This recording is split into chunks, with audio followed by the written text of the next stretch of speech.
However, a decision implies the availability of options. Our sense and knowledge of good and evil comes into use when decisions must be made.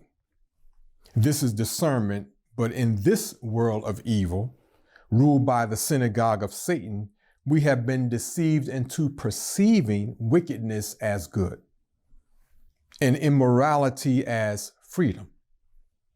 Now, Allah informs us in the Holy Quran that Satan's quest is to make evil fair seeming and alluring. It states that in several areas in the Holy Quran, but it also states it in the Bible, just a little differently. It states, "There is a way that seemeth right unto a man, but the end thereof are the ways of death." Well, millions of people quote this scripture, particularly preachers, but may not quite see how the decisions of those who lead them causes misery and horrible deaths to afflict them. Now, let us take as an example the U.S. government's so-called war on terror, which started 20 years ago under former President George W. Bush. Now, most Americans agreed with this war. Yes, you did. Because you thought it was justified under the guise of retaliation for the 9/11 terrorist attacks, which killed approximately 3,000 people. The 9/11 attacks were blamed on one man, Osama bin Laden, and consequently, Afghanistan became the target, stretching eventually to include Saddam Hussein, the president of Iraq or Iraq. Keep that in mind. Now, among some prominent people who spoke against this war on terror, the Honorable Louis Farrakhan was the foremost.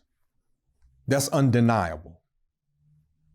He revealed the real purpose for this war or of this war in several letters that he wrote directly to President George W. Bush. You can find these letters on noi.org. Well, what has been the result of this so-called war on terror? Since it seemed right to most Americans to go along with. We want to consider the following from reports published by Brown and Boston universities just recently, detailing the heavy costs of the U.S. government's war on terror, the cost paid by others, not monetary costs. We can talk about that too at another time. But it states in this report, since the George W. Bush administration launched a global war on terror following Al-Qaeda's September 11, 2001 attacks on the United States, the U.S. military has waged war continuously for almost 2 decades. In that time, U.S. forces have fought in wars or participated in other combat operations in at least 24 countries. The destruction inflicted by warfare in these countries has been incalculable for civilians and combatants, for U.S. military personnel and their family members, and for entire societies, meaning you can't measure it, the effect, the impact. Deaths and injuries number in the millions. Now, in these reports, it is estimated that 500,000 people have been killed and at least 37 million people displaced from their homes, particularly due to 8 of these wars the U.S. military has launched or participated in since the war on terror began in 2001. According, again, to these university reports from Brown University and Boston University, the 8 nations bearing the brunt of these atrocities include Afghanistan, Pakistan, Iraq, Libya, Syria, Yemen, Somalia, and the Philippines. One man was blamed, Osama bin Laden, part of Al-Qaeda. So what do U.S. citizens have to say to the families of more than 500,000 people who were killed through the war on terror? What do U.S. citizens have to say about the near 40 million people who are steeped in a refugee crisis of biblical proportions? Now, what if we add the reality of what most people know today about this so-called war on terror? And that is that it was not a war on terror, but wars to commandeer oil, crops to make opioids and other drugs, and to destroy governments, politically, economically, and socially. So what do the U.S. citizens have to say to these people in these nations who have suffered immense damage and atrocities at the hands of your government?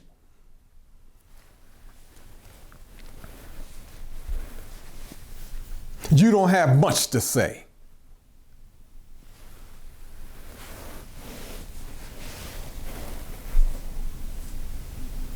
And sorry's not good enough.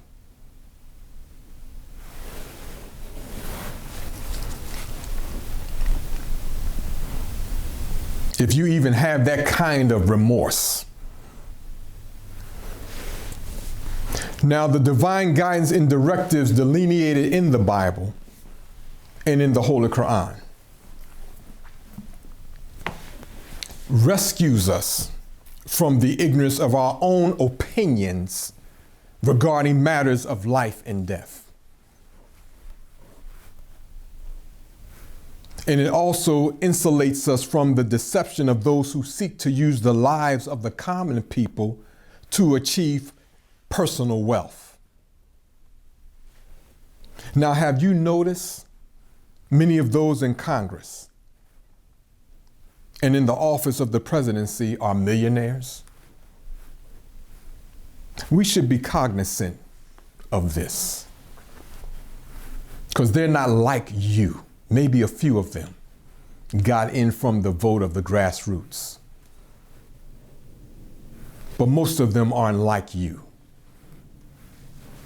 They're not your rodeos, and you hardly ever see them in your neighborhoods. Yet they make laws and rules and go along with initiatives that have nothing to do with serving you.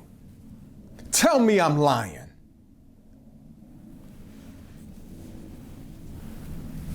So without the directives of Allah through his books and your knowledge and my knowledge of them, then what's your opinion when somebody comes before you and say we need to attack this country and give you some meager excuse of why they should do that? You don't consult anything other than your own ignorance. And that's why we go along only to our own detriment.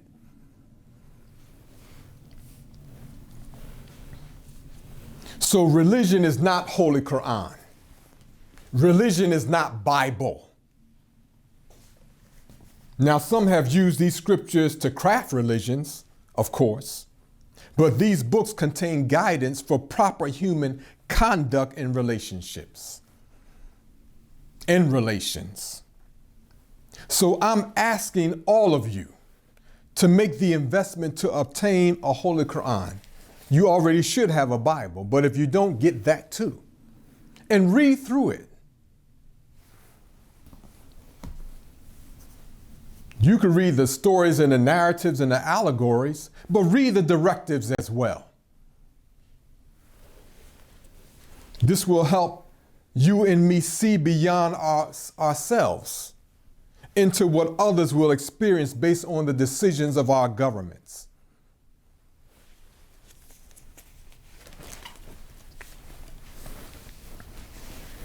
So here, let us consider the divine command in the Holy Quran that condemned and condemns the so-called 2001 war on terror.